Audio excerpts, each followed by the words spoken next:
Hello everyone, it's Audrey. How you doing on this beautiful day? I want to talk about insecurities. What does that mean? Do you have them? Are you able to own up and say you do have them?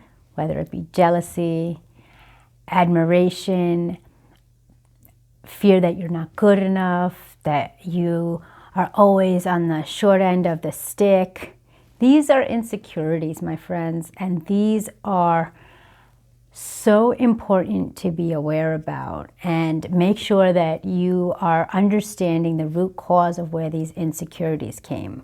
And I'm here to tell you that once you identify your insecurities and alter your perspective about how you came to that conclusion, it's going to be amazing once you are able to tap in to the skill set of where they derive from. So I've been very successful in working in the industries of social work, psychology, medical, motivational, and wellness industries for over a few decades now. And I've been able to understand and really observe individuals of all ages, backgrounds, generations, and living circumstances, and I'm able to understand even the unspoken word of their body language, their tonality, their eye contact, how they express themselves, and even the subtle,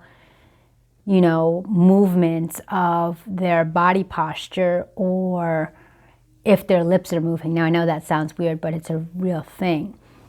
I am able to detect when individuals are lying. I understand when they're lying to themselves. I have a better understanding of how their mind works because I've been in the industry for so long. And I want to give you a few tips for yourself for personal growth and development.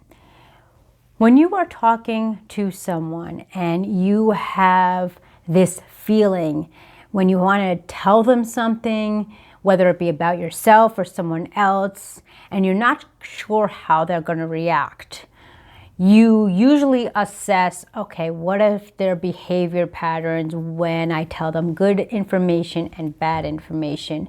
And you try to adapt your presentation of how you share it with them.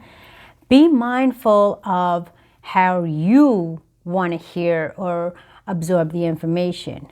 But at the same time, on the other side of the coin, not everybody starts with the same chapter, that you start on. You're coming in and out of people's lives at different chapters.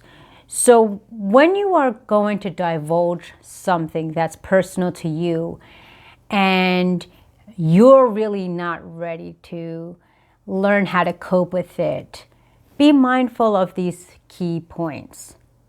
First, be mindful of, is the message beneficial to them? Is it going to help them? And is it worth their time to receive the message? Second, think about the tonality. And I mentioned this in a previous video. You can ask someone, how are you doing? How are you doing? How are you doing? How are you doing? And it's the same question, but the emphasis on a particular word paints a different picture for the recipient. So first we've got the message, the tonality. Now the body language. This is key because my mother, when I was young, she was like, you stink at lying, even if it was a little itty-bitty white lie, because your whole demeanor changes. And for those of you who know me, I am one of integrity, one of my word, impeccable with my word, very passionate and empathetic.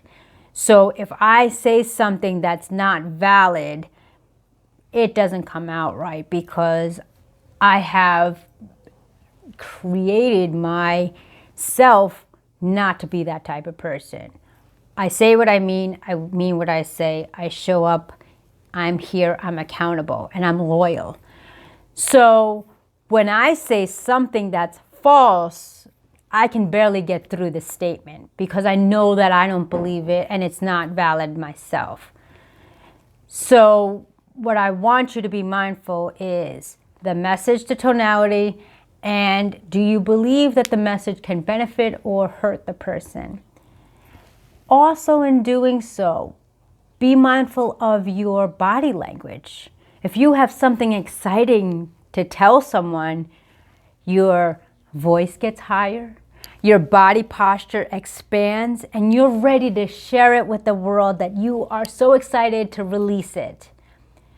But if you have something to say that's sad or difficult, as you've seen, when I say that, my body kind of curls into it. My voice gets a little bit softer. My eyes get a little bit more precise and softer as well. So body language is a key component. Another thing to work on about your insecurities is a lot of us, when we hear or we're asking for feedback or getting a critique of some sort of something you have done or created, you're really asking for a critique, but most of us want to hear the good responses. We're not really asking for the feedback unless we've actually evolved and able to accept, you know what, nobody's perfect, there's no such thing, I always have room for growth. And that's the key, my friends. That is the key that you and I have to understand. There's no such thing as perfection, but there's always progress. So when I say this, be careful what you ask for, because some people will take it literally and give you exactly what you ask. Others, to avoid upsetting you, will tell you what you want to hear. And then some will just stay silent and just be an audience. These insecurities separate us when we should be united. Because going back to my point, when you're asking for something and you don't receive it well, most of the time it brings you back to somebody who has doubted you, who has probably didn't believe in you. So if I were to ask for feedback, I really want the feedback, to be quite honest, but when I get the feedback not to my liking, it's a jagged pill for me to swallow, because I know I did my best. Again, type A perfectionist mentality, and I get a little jagged feedback. Oh, you could have done this, or I would have done this, or this is areas of improvement. I go right to that coach or that mentor or that authority figure. Andrea, I've seen better. You could have done better. Is that truly your best? So these insecurities should be developed. You should have awareness, and you should be mindful of your insecurities. Because in our mental state, believe it or not, we can have 1,000 likes, 1,000 compliments, 1,000 people smiling and welcoming you. And you know where I'm going with this. And one person says something that doesn't settle with you at that time, at your state of mind, those thousands can be completely erased. So my challenge for you today, be mindful of your insecurities, embrace them, accept them, absorb them, but then try to figure out how you can work on them. If I were you, would write down some of your insecurities. Fear of fitting in, fear of being accepted, fear of public speaking. What are your fears? Get to the root cause. Where have those stemmed? Because we are like trees. We have multitude of branches. We change throughout the seasons. We blossom and we flourish. And sometimes during the seasons, we lose a leaf or a flower. And that is a piece of us. But deep down below the surface, in our core, in our roots, is where everything stemmed from. Check this out. Feel free and be courageous and ask people, do you think, what would you say my insecurities are? But most importantly, look in the mirror and ask yourself, what do I fear? What am I insecure about? Then ask yourself again and write it down. Where did that come from? And is it valid, or is it something I was programmed to believe?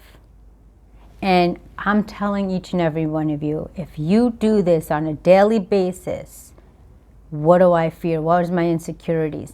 You will be able to kind of unravel the downward spiral and get to the root cause.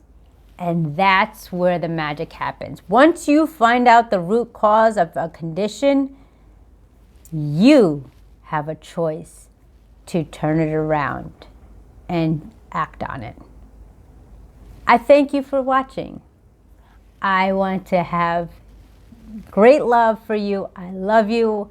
I'm so glad to see all of you all around the world. Check out my information below. I cannot wait to connect with you and learn more about you. And I look forward to seeing you in the next video. My name is Andrea. Plan life according to you and learn the power of forgiveness. I'll see you in the next video. Be well.